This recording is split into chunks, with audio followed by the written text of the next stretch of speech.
దౌలతాబాద్ గ్రామ సర్పంచ్ సార్.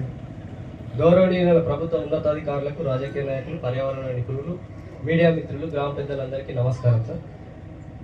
ఈరోజు మనం ఇక్కడ సమావేశం ఏర్పాటు చేసింది ఇది మామూలు సమావేశం కాదు సార్. ఇది సాధారణ సమావేశం కాదు, మన ప్రాంత భవిష్యత్తును మార్చే చారిత్రాత్మక సమావేశం సార్. ఇది కొడంగల్ నారాయణపేట లిఫ్ట్ ఇరిగేషన్ అనేది గౌరవ ముఖ్యమంత్రి గారి డ్రీమ్ ప్రాజెక్ట్ సార్. ఇది ఈ ప్రాజెక్టు ద్వారా ఈ ప్రాంతంలో సాగునీటి సమస్య శాశ్వతంగా పరిష్కారం అవుతుంది సార్.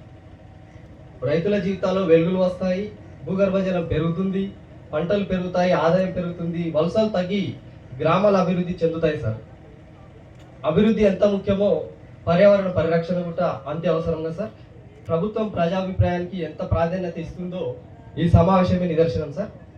పార్టీలు జెండాలు పక్కన పెట్టి గ్రామ ప్రజలు భయపడకుండా స్వేచ్ఛగా తమ అభిప్రాయాలను, సూచనలను చెప్పాలని నేను కోరుతున్నా సార్.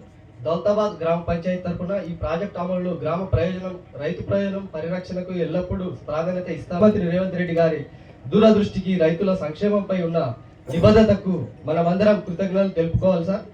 ఈ Kodangal Narayanpet lift irrigation project సఫలమై కొడంగల్ నియోజకవర్గం పచ్చగా సస్యశ్యామలంగా మారాలని కోరుకుంటూ, నాకు సర్పంచ్గా మీ ముందు మాట్లాడే అవకాశం కల్పించిన దౌలతాబాద్ గ్రామ ప్రజలందరికీ, మరైన ప్రతి ఒక్కరికి నా హృదయపూర్వకంగా ధన్యవాదాలు సార్. జై భారత్, జై కిసాన్.